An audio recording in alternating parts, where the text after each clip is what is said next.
Welcome to the December episode of Community Lens. We are here to tell you what has been going on around town, in town business, give you our lens, and hopefully you'll listen with an open mind, send us your questions, or volunteer to come on. We wish you happy holidays, whatever you're celebrating. And we look forward to coming back to you in the future. So let's meet our panel. I'm Kara Papa, the host. I'm Elizabeth Kaplan. I'm Bonnie Szymanski.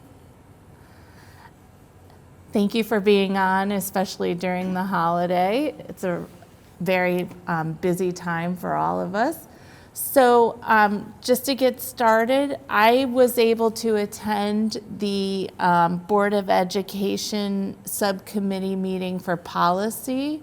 There were several policies discussed. Two of them were discussed because of legislation changes. That was the suicide prevention and intervention. Lots of language change.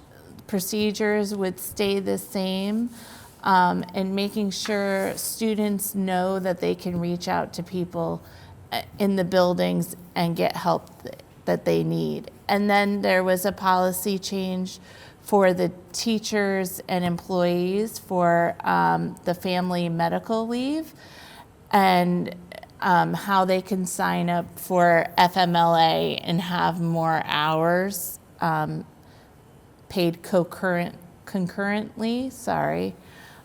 So that's all I have. I also attended the town council meeting, but we'll talk about that in a little while.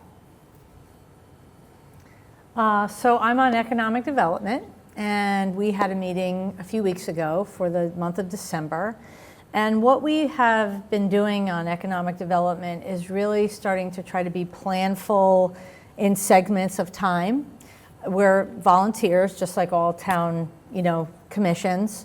And so we want to make best use of our time. So what we are doing is for the first quarter of 2025, we have an event planned.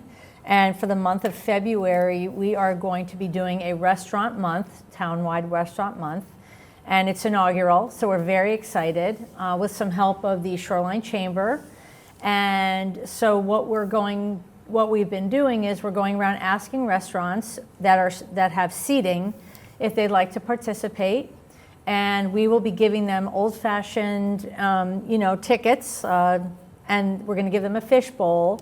So for any purchase of $25 or more, the server or takeout, someone from the restaurant will ask the patron if they'd like to participate. All they need is a name and phone number. And at the end, there will be a drawing the night of our economic development meeting in March. So it's the entire month of February. And so the grand prize will be a $50 gift certificate from all the restaurants participating. And the second prize will be a $25 gift certificate for all the restaurants participating. So the town is doing all the advertising. We're working with the assistant town manager, and we feel that February is a month in which there's a lull because it's after the holidays, and we want to help our businesses, which is the charge of economic development. So there's that, and that's the only meeting that's one of the meetings I attended. And then after Bonnie speaks, I'll come back to Common Grounds, which is another committee I'm part of. So my name is Bonnie Szymanski, and I have lived in North Branford for 30 years. And I was recently asked to join the Blueprint Committee, which is a new committee in town. And the task is to figure out what to do with town-owned land. And most of the town-owned land are little pieces here and there. Some of it's wetlands.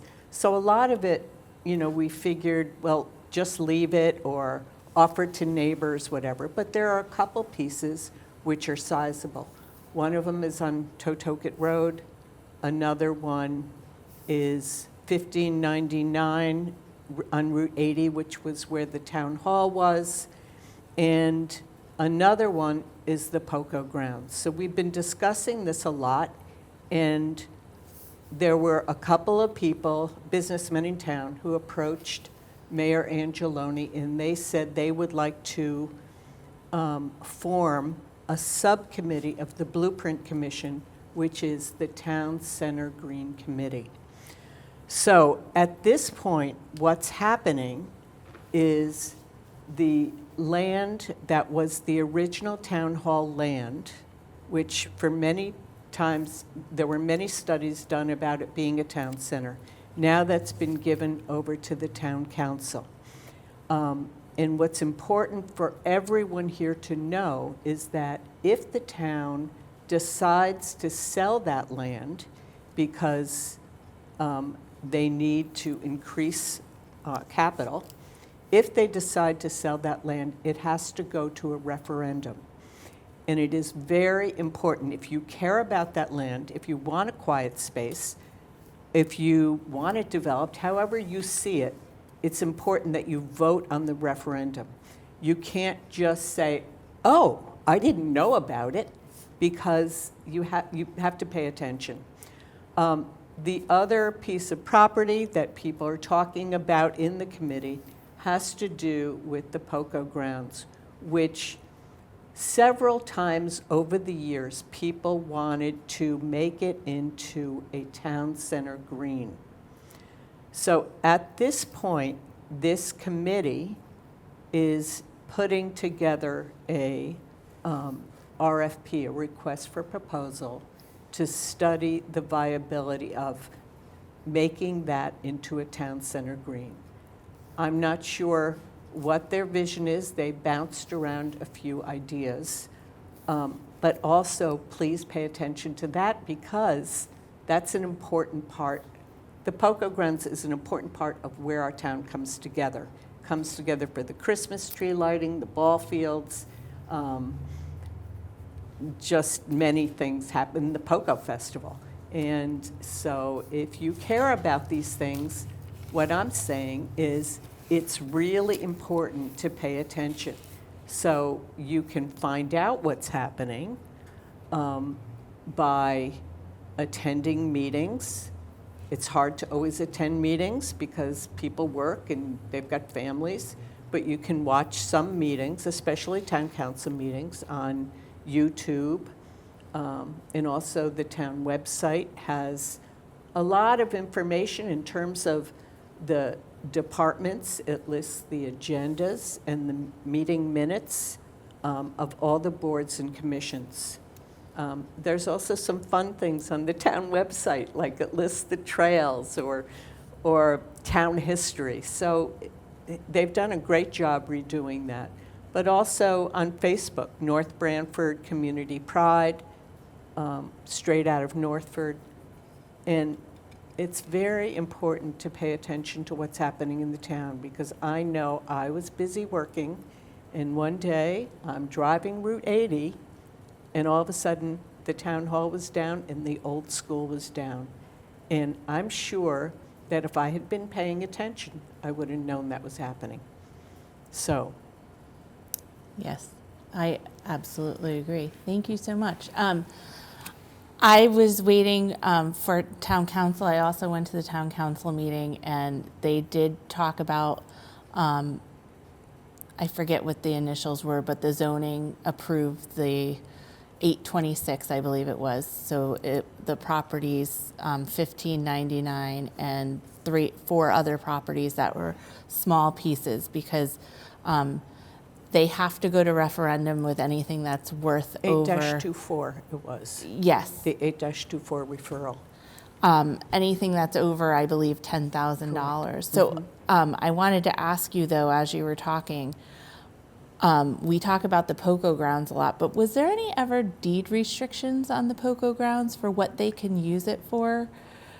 You know, that is a really good question. And somebody said to me the other day that there was a deed restriction, but that has never come up at a meeting. So it's something that really should be checked into. My understanding from this person was that when the Auger family donated it they donated it for recreational purposes. Okay. But it is not clear to me whether, you know, Because during the town council meeting, or I should say after, we were speaking with a few people, and it came up that that town center would include commercial properties and places where people would live, and so that brings in to questioning in my mind, well, we'll lose the POCO grounds, but then what happens to the sports grounds there and the parking for the sports and everything like that, which is a concern for a lot of people. And I asked that question too at the town council. well,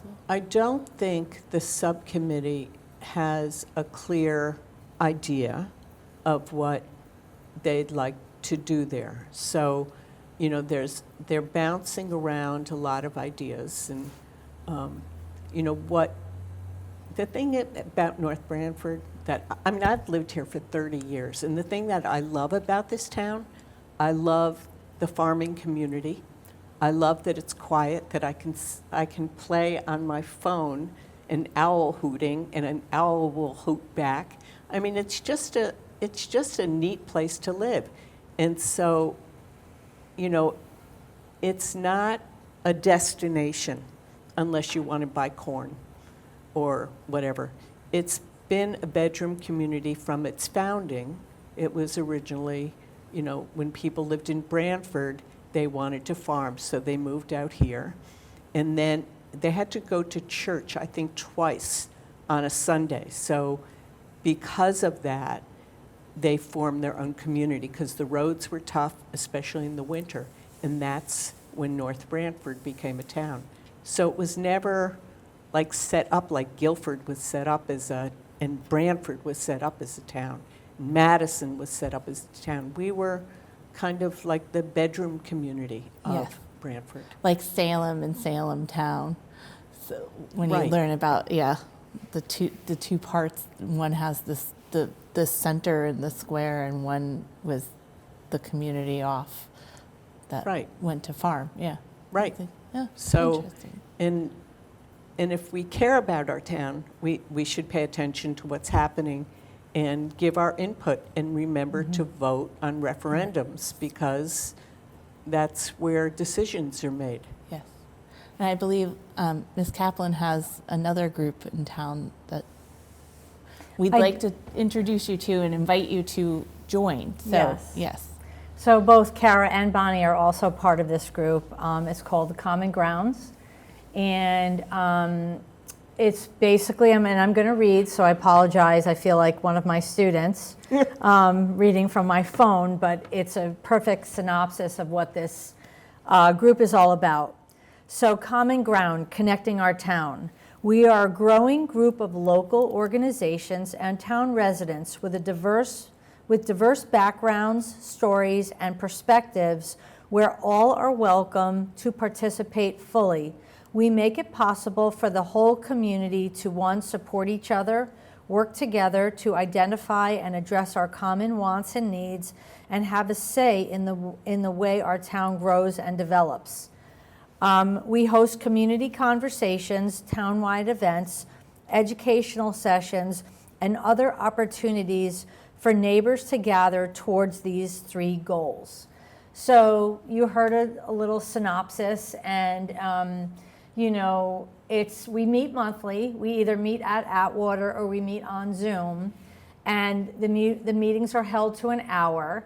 And now that we're sort of trying to get the word out into the community, there's a few little subcommittees that have formed for people to help plan some events. And the idea behind the group is we really want to know what people love about the community and what keeps them up at night. As our facilitator, we joke about that, but it's really no joke. And to Bonnie's point, we are a lovely, bedroom community. I've lived here for over 30 years as well. I teach at the high school. My children went through the school system. I've been active in many different roles in the community, and I love the community. And I think to participate, to what Bonnie was saying, you do have to pay attention. I know sometimes going to a meeting can be daunting given time, restrictions that people have, but you can You can look on YouTube, you can read the minutes on the town website of any board or commission. And also what I wanted to say, like this group, like Community, Common Grounds, we're all volunteers. All boards and commissions are our neighbors. So I ask that people are respectful, even if it's in a disagreement with how decisions are made. Participate fully, but be respectful of the time that people do put into participating, whether it's the council, the Board of Ed, any board or commission, it's all made of volunteers. And it takes time away from sometimes work, family, so people are very dedicated to the community, and I appreciate, their dedication. So I hope, we are hoping to grow our Common Ground Committee. As I said, the meetings are kept to an hour. If you're interested, I know Kara has an email address you can write to. We are a diverse group, people of very differing viewpoints on the committee, and that's what's really interesting because everybody's voice is heard. Our facilitator is great with keeping things flowing and keeping it, even if something uncomfortable comes up, which does occasionally.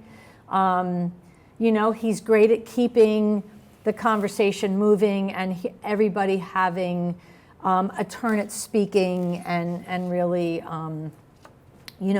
having their voice heard. And we are going to have a community event. I think it's going to be on the screen in a little bit, our first community-wide event, which Kara will speak more about. But it's our community, and everyone does have a say, whether it's voting, whether it's writing a letter, whether it's attending a meeting and speaking. But we have a wonderful, wonderful community, which we should be proud of. And the only way to continue its vitality is by everyone participating in the process. Can I also just add that if you have an opinion about something and you don't really want to speak in front of the town council, you can write a letter. Yes. And that's important because your voice will be heard. And it's important that your voices get heard. For sure.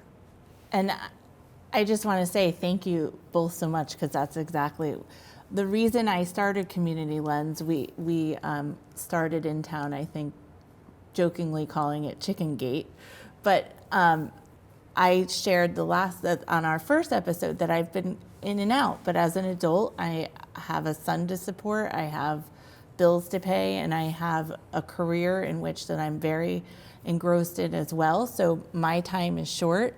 But when the zoning regs came through with the chickens, it's just the time in my life that I can put into this, and I don't want to stop because it is important.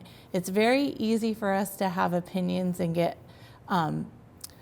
stuck in one place without hearing everybody else's lens. And sometimes we allow ourselves to form that opinion when we were not fully informed about it. And so this show that we're producing and people are giving them time to is to get you at least more informed in an open way and involved, and Common Ground is to get you informed and involved. And so at this first meeting, it will be at Good Vibes. Everybody loves Good Vibes. And if you haven't been there, please come. And it will be open on a Sunday, which she never is. So that will be a treat, and it will be from 1 to 3 on January 26th. And you will be able to enjoy a shake, and we hope that you will share a personal story about where you live in North Branford and how you got there. And that's what we want. We want to hear your lens. So please join us there and listen.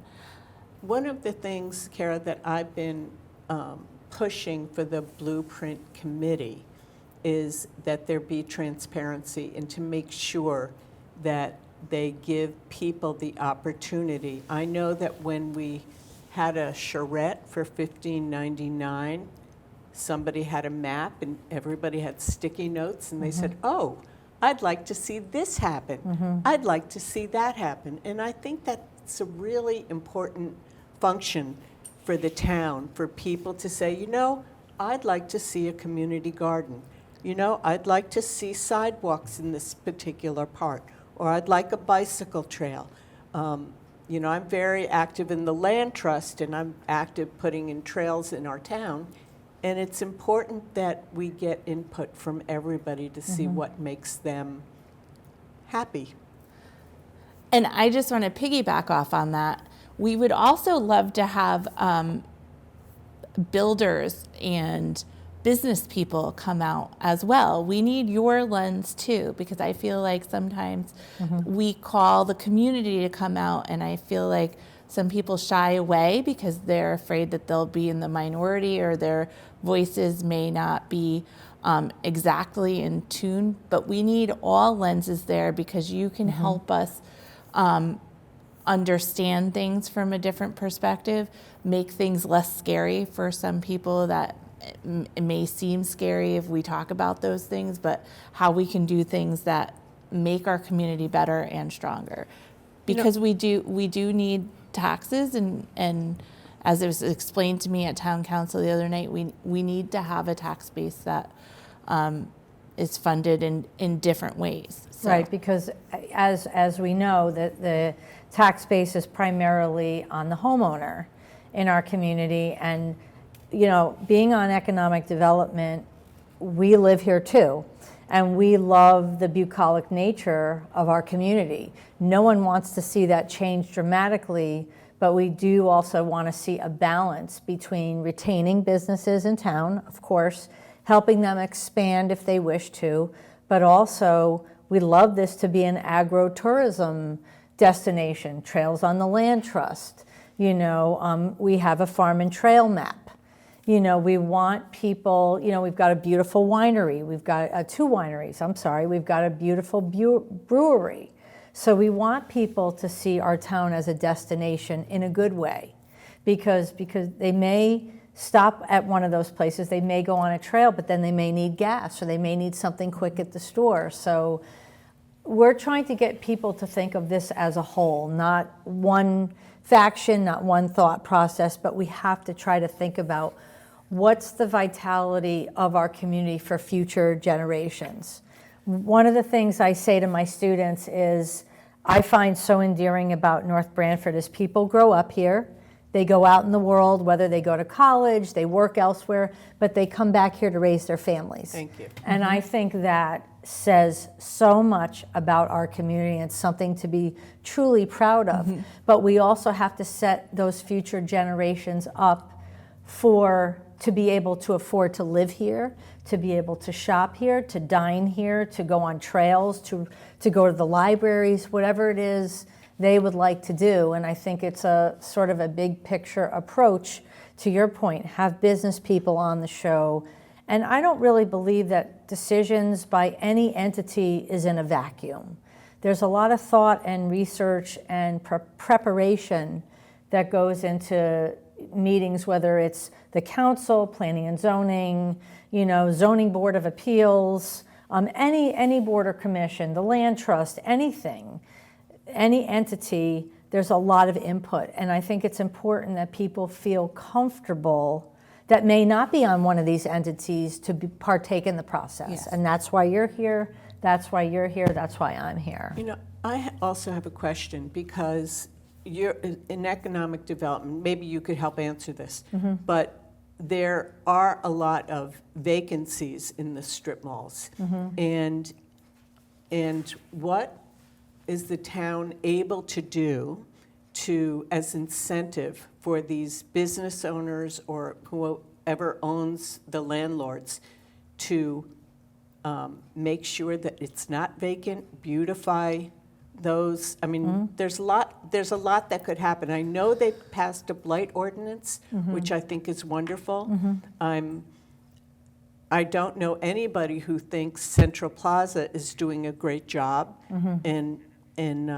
but I know that the person who owns it is not the town. It's a landlord. Right. So what can we as a town do to make our town businesses want to build here and grow here? So I appreciate the question. It's I think, sort of a complicated answer, but let's take Central Plaza. That is an out-of-state owner, and that gentleman has come to North Branford a number of times, and unfortunately, before the blight ordinance was passed, we didn't have a lot of teeth to do anything Right. to encourage him, lack of a better word, to change things.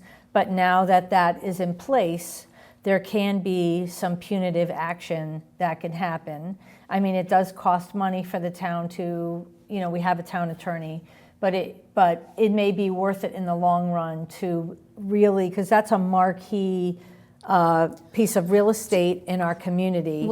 And I think it's important that it is aesthetically pleasing, if you will. Yes. Years ago, there was also a facade program in which the state funded signage for conforming signage throughout like Route 80. And unfortunately, maybe we didn't market it good enough. And I wasn't on economic development then, but I think if we were to get some funding, I think we could, the relationships now and the outreach that economic development has done in the last 5 or 6 years, I think we could get people to hopefully partake in that. Again, not to make it cookie cutter, but make it more charming, New England-y type of stuff.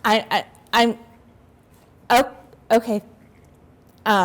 I just wanted to, we have to wrap up because we're moving up towards our excited. time. Yes, yeah.